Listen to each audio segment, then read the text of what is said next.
Sociedade Digital. Salve, salve, habitantes da Sociedade Digital. Sejam todos muito bem-vindos ao programa mais tecnológico do seu rádio, da TV e também da internet. No programa de hoje falamos sobre os carros elétricos, sobre esse processo de eletrificação pelo qual estamos passando, não só aqui no Brasil, mas no mundo todo. Muita discussão sobre a real efetividade desse tipo de técnica e da maneira através da qual essa transição vai acontecer, se vai acontecer integralmente, se nós vamos viver com uma matriz de equipamentos, carros e elementos voadores, eventualmente, que são elétricos mais combustível, se a gente vai descarbonizar a cadeia. Enfim, tem muitas alternativas nesse momento de redefinição de cenário tecnológico. Para ajudar a gente a entender essa história toda, está aqui o Marcos Nogueira, que é cofundador e CEO da GreenV. Marcos, seja muito bem-vindo. Muito obrigado pelo convite, um prazer estar aqui e bater esse papo contigo. Prazer meu. E prazer, certamente, de quem nos acompanha por aqui também. Tem muita coisa pra gente aprender hoje sobre esse processo de transição. E eu vou começar te perguntando por que razão os veículos elétricos têm crescido em vendas, nas alternativas dos brasileiros, nas alternativas do mundo e o interesse também das montadoras em ampliar o portfólio de produtos para que esses carros cheguem com essa configuração. Legal. Eu sou apaixonado por carro elétrico, já trabalho com carro elétrico há muito tempo já. Então, assim, quando a gente olha para o cenário mundial, existe uma demanda por redução de emissão. Né? Isso todos nós sabemos, que as montadoras são pressionadas para reduzir as suas emissões. Então, esse é o primeiro motivo pelo qual o carro elétrico é fantástico. Né? Redução de emissão de carbono. Exatamente. Para contextualizar quem está nos assistindo, o processo inteiro tem muita emissão de carbono e o gás carbônico acaba ferindo sob diversas formas a natureza, a nossa atmosfera, e é parcialmente causador desse processo de mudanças climáticas que estamos vivendo. E a gente precisa diminuir isso. Exatamente. Fechado parênteses. A indústria automotiva passou e está passando por uma transformação incrível, né? Então, são novos carros, novos formatos. Então, hoje os carros, eles são diferentes do que a gente convivia lá no passado. Então, as próximas gerações vão conviver com esses carros de uma forma completamente diferente, né? São carros semi-autônomos, autônomos, eletrificados, né? Conectados. Então, isso já é um grande atrativo para os carros elétricos, que eles já nascem diferente do que nasceram lá. Então, a maioria dos carros elétricos, eles já nascem elétricos, então eles já nascem mais tecnológicos, eles já nascem de um formato diferente. Teve muitos carros que a plataforma virou de combustão para elétrico, sim, até os híbridos, mas a maioria dos carros, eles já nascem elétricos, eles já nascem mais tecnológicos, né? O número de peças usadas num carro elétrico é infinitamente menor do que num carro a combustão, então isso também é sustentável, né? Então, esses são os pontos que é tão atrativo o carro elétrico em relação ao carro a combustão. E qual foi o ponto de virada, o que justificou a viabilidade econômica de produção dos carros elétricos nos últimos anos?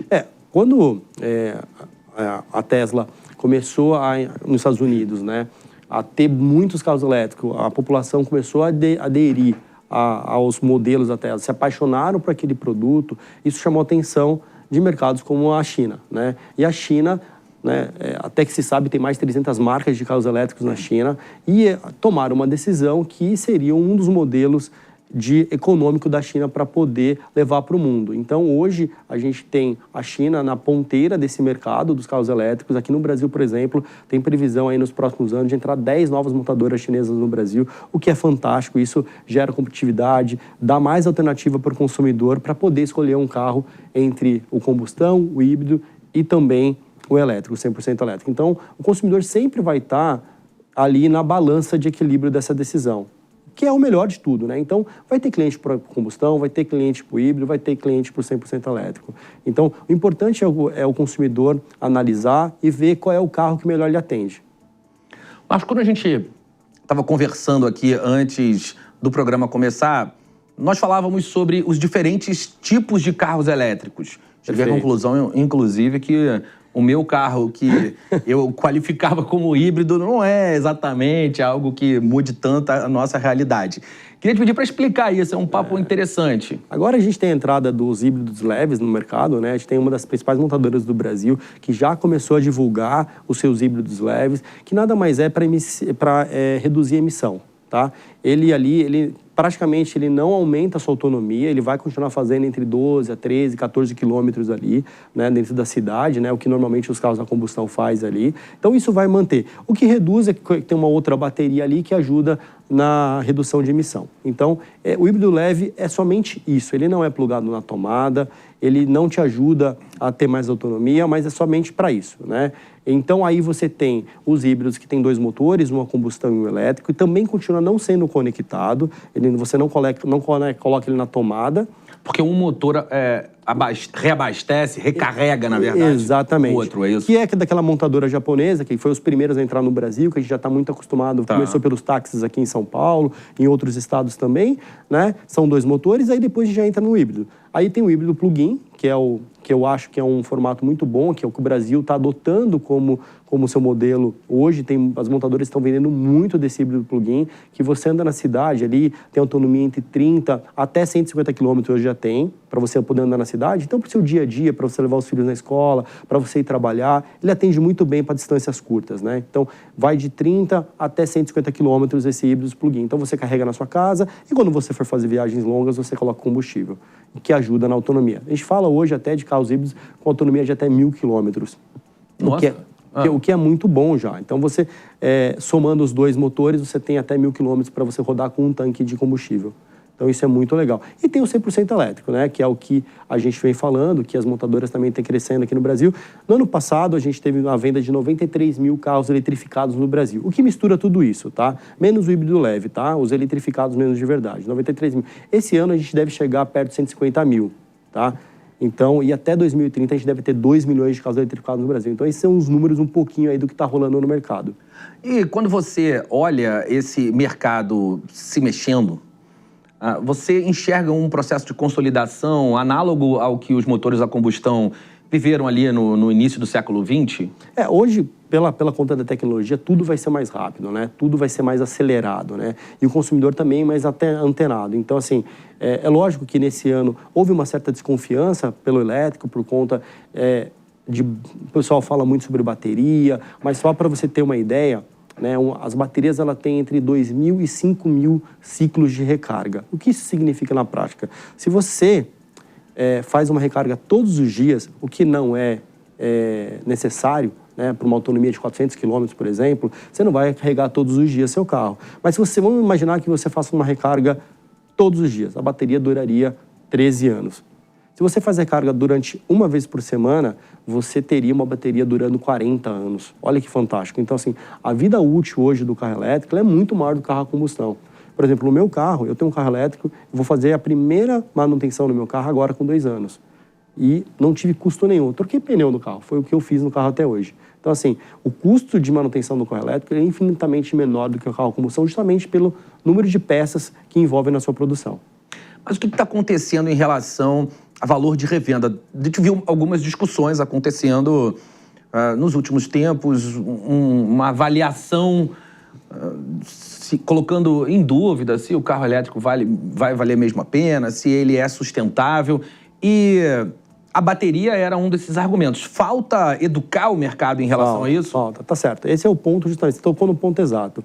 Hoje, pela falta de informação, e esse é o nosso papel, né, como atores da parte de eletrificação, divulgar mais, levar mais conhecimento às pessoas e mostrar que o carro elétrico é um grande barato. O carro é maravilhoso, mesmo no segundo dono, no terceiro dono, continua. Você pode assistir hoje na internet vários proprietários de carro elétrico de 10 anos que a bateria perdeu muito pouco pelo seu uso. Então, assim, é um carro muito legal e existe, sim, essa desinformação no mercado. As pessoas têm falado mal do carro elétrico por falta de informação mesmo de verdade, né? E aí os lojistas geram insegurança que acabam dando ofertas muito abaixo do que realmente o carro vale, né? Por que você afirma que o custo total de propriedade de um carro elétrico é menor? Quais são as vantagens que um carro elétrico tem em relação a um carro a combustão? E me explica também se essa vantagem ela é só do carro que é absolutamente elétrico, nessa composição que você me falou, que tem 2 motores, um motor, só a partida.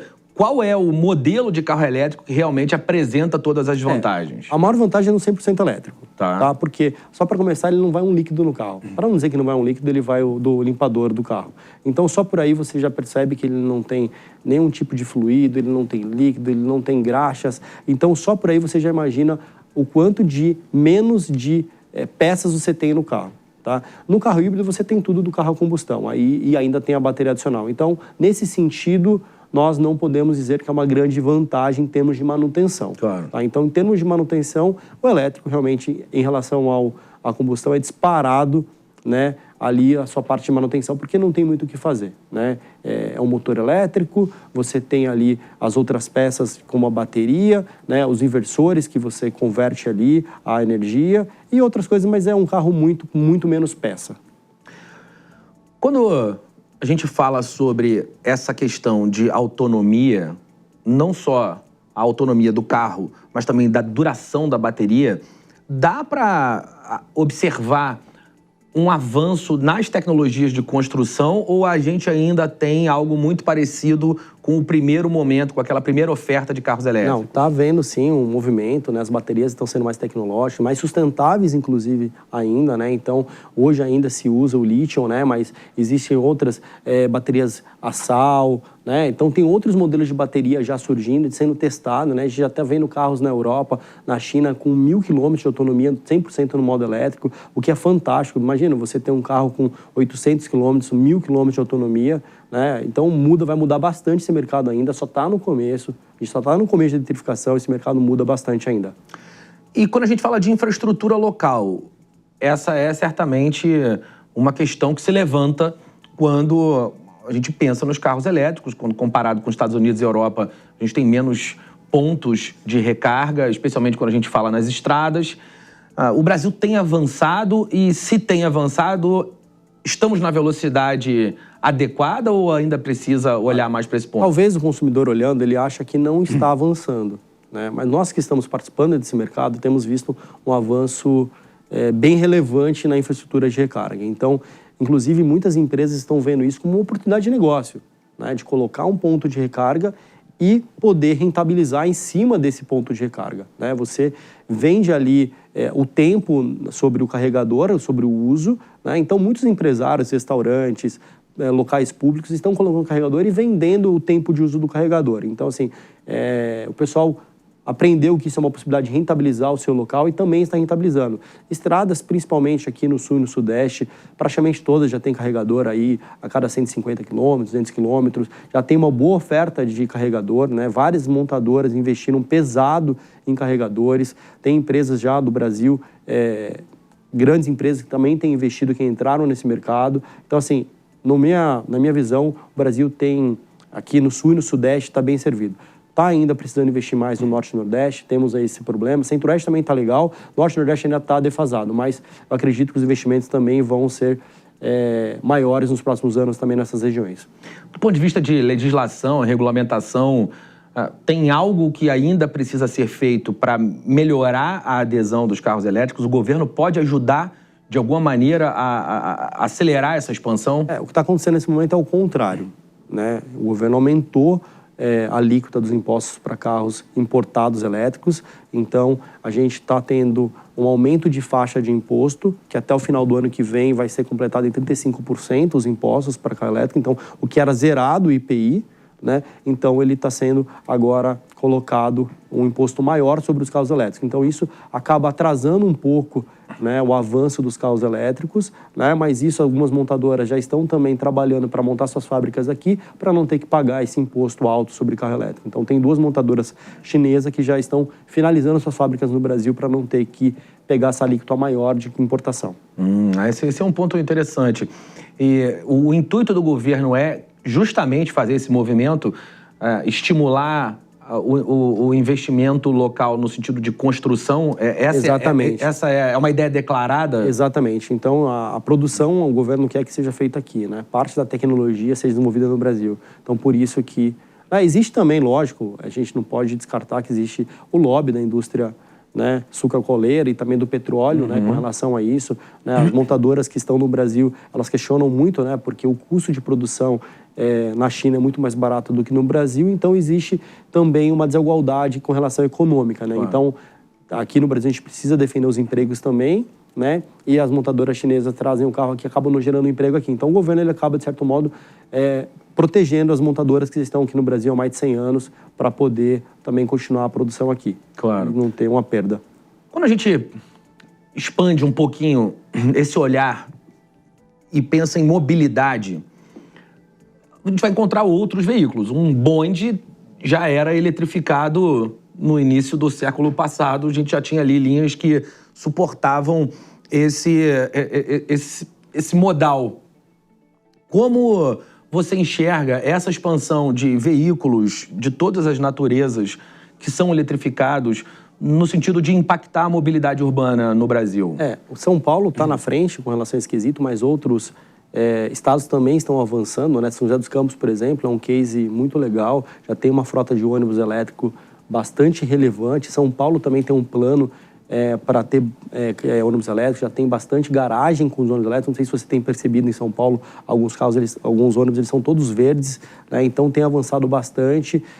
Rio de Janeiro está um pouco atrás ainda, não tem nada de carro de ônibus elétrico ainda, né? Mas outros estados estão avançando bastante. Eu vi que tem um projeto no Ceará, na Fortaleza também para ônibus elétricos. Mas eu acredito que a eletrificação vai chegar até na agricultura. Vamos ter trator, maquinários, tudo elétrico. Eu acredito que a eletrificação é um caminho sem volta para todos os modais que nós temos hoje. Eu ia chegar nesse ponto, aonde o agro brasileiro entra nessa discussão. Ele ainda não faz parte, ou pelo menos não é protagonista disso. Já existe tratores elétricos, máquinas agrícolas elétricas, mas ainda não tem venda em massa, né? A gente deve avançar nos próximos anos também para a agricultura. Acho que é um ponto bastante importante, né, para a gente ter essa parte sustentável também no campo, né? Acho que o campo combina muito com sustentabilidade, né? Acho que a gente tem um caminho muito próximo aí para isso. Quando a gente olha para o futuro de mobilidade, é impossível não pensar nos eVTOLs, aqueles veículos que são supostamente carros, que parecem drones, que são voadores, que a gente ainda está ali também caminhando, engatinhando nesse processo globalmente. Aí, obviamente, não é só uma questão que o Brasil está aprendendo, mas o mundo inteiro ainda discute para onde vão esses eVTOLs, mas eles também fazem parte desse portfólio de veículos eletrificados. Como você enxerga essa chegada e o uso desses veículos no Brasil? Falta regulamentação para o uso desses veículos no Brasil. A Embraer teve uma empresa ali que ela estava ali apoiando, né, a produção, né, e a iniciativa desses veículos. E agora está até separado da Embraer para poder ainda crescer ainda mais, né, sair debaixo da estrutura da Embraer. A gente até teve um evento que a gente participou junto com a empresa. E o carregamento é igual de um carro elétrico mesmo, o Plug T2. A gente forneceu o carregador ali para eles, foi um evento bem legal e deu para conhecer um pouco mais sobre esse mercado. O que falta é regulamentação, né? O dia que a gente tiver regulamentação, realmente as coisas saiam do papel. Hoje fica muito ali no modelo, muito incubado ali, porque não pode usar ainda por enquanto, né? Então, claro. Mas é também uma possibilidade para o campo, né? Acho que para o campo vai ser também algo muito legal, porque você vai poder ter vistas aéreas sobre a produção. Acho que ali para o campo também vai encaixar perfeito. Sim, sem dúvida. E do ponto de vista de concorrência, a gente falou das chinesas, falou de um mercado que, como acontece quase sempre, passa por à medida que o tempo vai passando, o mercado acaba sofrendo um processo de consolidação. Alguns grandes vão ali comprando os menores, esse processo de fusão. Algumas marcas vão se posicionando como marcas de luxo dentro de um determinado contexto, outra como marcas mais populares. A gente ainda não tem esse desenho muito bem definido. Tem ali algumas pistas, tem as montadoras tradicionais também apontando, flertando com essas ofertas. Muitas montadoras de luxo, inclusive, falando sobre isso, dando prazos para parar de produzir veículos com combustíveis fósseis. Mas a gente ainda tem um mercado nascendo. A Tesla vende muito nos Estados Unidos, mas não vende muito no Brasil, não está no Brasil, né? Existe o Brasil está no mapa? Existe uma declaração ali de estratégia dessas montadoras, de oferta?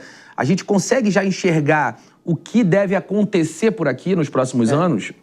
Esse assunto é muito denso porque envolve bastante coisa, questões estratégicas que estão acontecendo no mundo. Isso é muito legal. Essa pergunta sua é muito boa para a gente poder explicar. A primeiro momento, as grandes montadoras, as 3 principais líderes do Brasil, por exemplo, eles tiveram pequenas iniciativas de eletrificação. Só que você vê que a nível mundial, eles foram na China e compraram empresas com veículos elétricos um pouco mais baratos para poder introduzir nos seus mercados. Então, assim, as 3 principais do Brasil que tem aqui, elas compraram montadoras chinesas. Então, de certa forma, elas declararam que elas vão participar do baile. De alguma forma, não vão ficar fora do baile. É isso aí. Então, assim, vai estar todo mundo participando aqui com outras marcas, né, que elas são donas de outras marcas, que já são donas na China. Então, as 3 principais compraram uma fábrica chinesa, tá? Uma marca chinesa para poder competir com as que já estão aqui. Então, nos próximos anos, a gente vai ter esses carros mais baratos dessas montadoras tradicionais chegando também para poder competir. A Tesla, de fato, não está oficialmente no Brasil, mas ela já está na América do Sul. Ela entrou pelo Chile, ela já abriu um escritório no Chile, já instalou carregadores no Chile e deve começar a vir para o Brasil a partir do Chile, tá?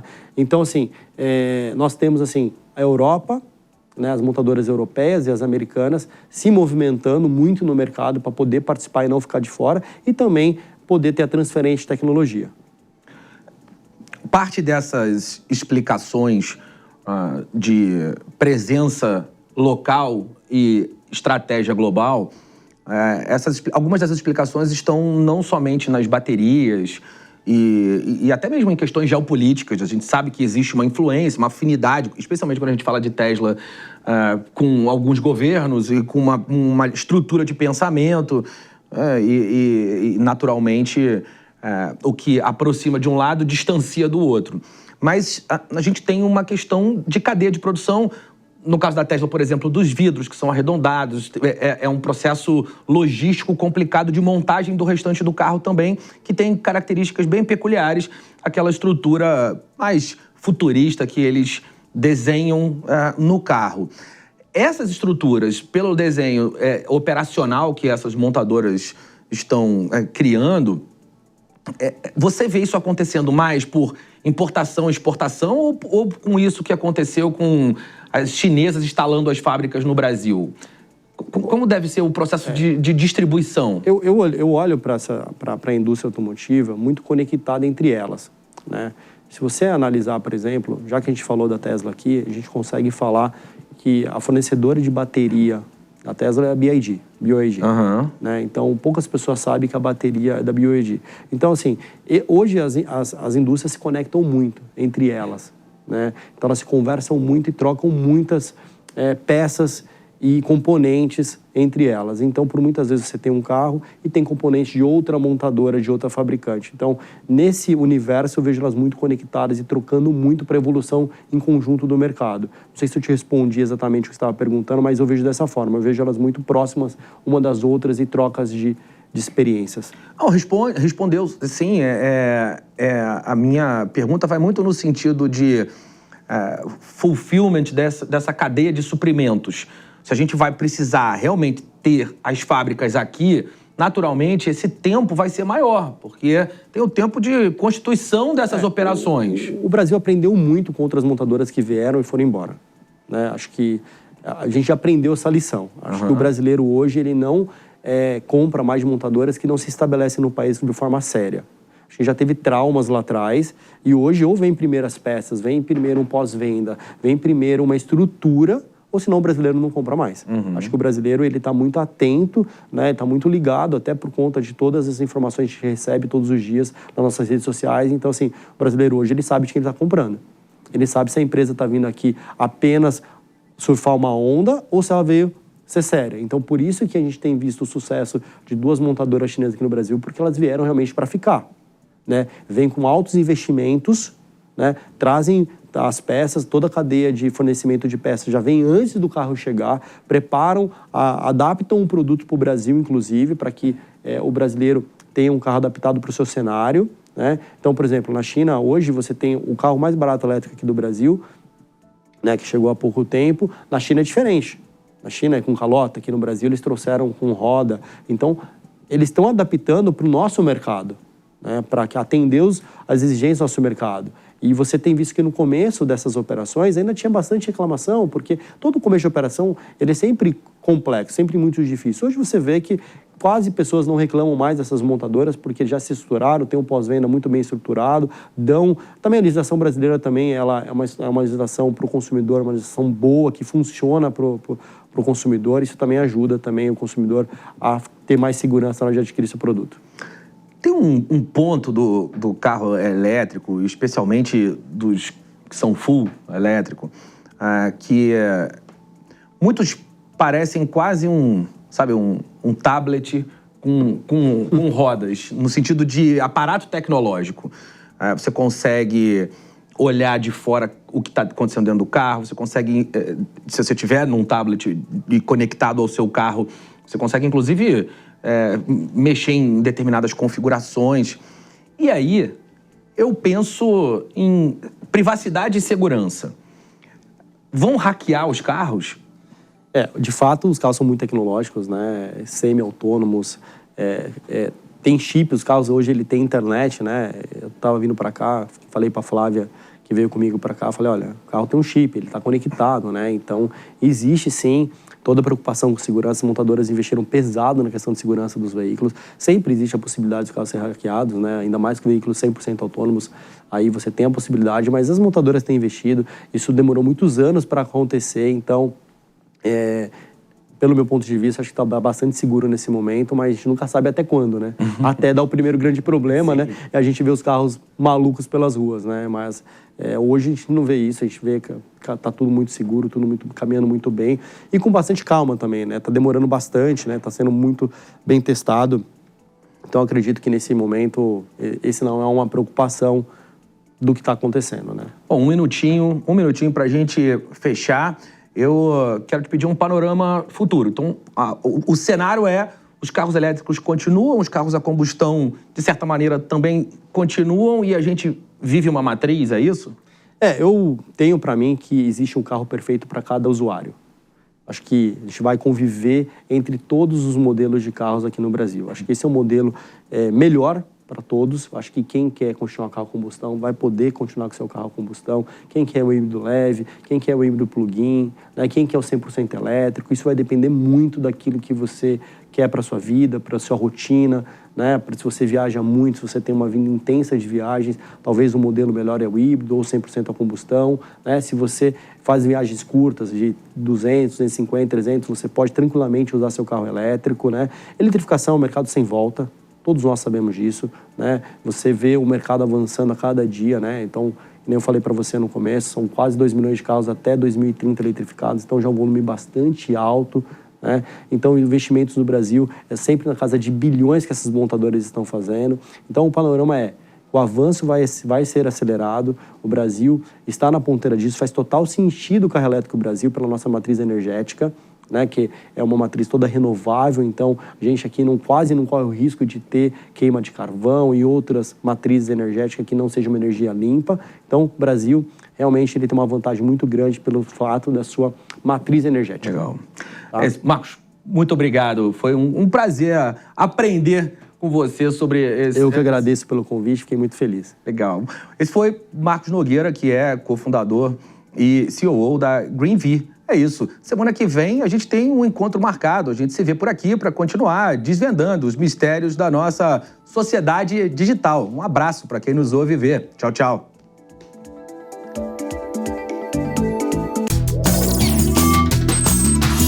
Sociedade Digital. A opinião dos nossos comentaristas não reflete necessariamente a opinião do Grupo Jovem Pan de Comunicação. Realização Jovem Pan News.